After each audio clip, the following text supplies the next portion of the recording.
महाराष्ट्र में एक बार फिर राजनीतिक उठापटक की तैयारी चल रही है।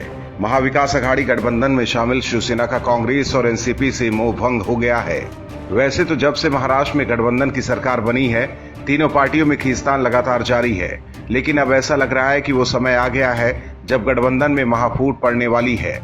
खबरों के मुताबिक सुशांत मामले और कंगना मामले में एनसीपी और कांग्रेस का सपोर्ट नहीं मिलने से शिवसेना नाराज हो गई है। शिवसेना अब राज्य में गठबंधन से अलग होना चाहती है। कयासों का बाजार गर्म हो गया है।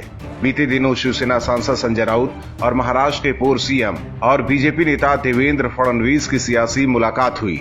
इस मुलाकात ने महाराष्ट्र की राजनीति में हलचल बढ़ा दी है। इस बीच संजय राउत ने मीडिया के सामने आकर फडणवीस से मुलाकात पर सफाई दी है। राउत ने कहा कि कुछ मसलों पर चर्चा के लिए देवेंद्र फडणवीस से मिले थे। साथ ही उन्होंने ये भी कहा कि जिस गठबंधन में शिवसेना और अकाली दल नहीं, वो उसको एनडीए नहीं मानते हैं। राउत ने कहा कि वो पूर्व सीएम हैं और महाराष्ट्र में नेता प्रतिपक्ष के साथ साथ बिहार चुनाव के इंचार्ज भी नियुक्त किए गए हैं। संजय राउत ने कहा कि विचारधारा को लेकर मतभेद हो सकते हैं, लेकिन हम दुश्मन नहीं हैं।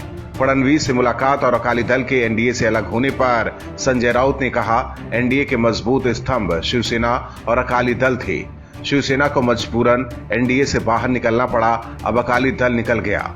एनडीए को अब नए साथी मिल गए हैं। मैं उनको शुभकामनाएं देता हूं। जिस गठबंधन में शिवसेना और अकाली दल नहीं है, मैं उसको एनडीए नहीं मानता। संजय राउत और देवेंद्र फडणवीस की मुलाकात पर बीजेपी की ओर से सफाई भी दी गई है। महाराष्ट्र बीजेपी के मुख्य प्रवक्ता केशव उपाध्याय ने कहा, इस मीटिंग का कोई भी राजनीतिक दृष्टिकोण नहीं था। उन्होंने ट्वीट किया कि राउत शिवसेना के मुखपत्र सामना के लिए देवेंद्र फडणवीस का इंटरव्यू करना चाहते थे। बस इसी को लेकर दोनों नेताओं के बीच बातचीत हुई है। उपाध्याय ने कहा कि फडणवीस ने राउत को इस बात की जानकारी दी थी कि वो जब बिहार के चुनाव प्रचार से लौट आएंगे तब वो इंटरव्यू देंगे। हालांकि दोनों पार्टियों की तरफ से इस पर अलग अलग बात कही जा रही है, लेकिन राज्य में जैसी स्थिति है, कुछ भी संभव है। कुछ दिन पहले भी बीजेपी नेता नारायण राणे भी ये दावा कर चुके हैं कि शिवसेना बीजेपी के साथ दोबारा मिल सकती है। ऐसे में फडणवीस और राउत की मुलाकात ने महाराष्ट्र की सियासी सरगर्मी को बढ़ा दिया है। Bureau report, OMH news. और भी वीडियोस देखने के लिए चैनल को सब्सक्राइब करें और बेल आइकन को दबाएं।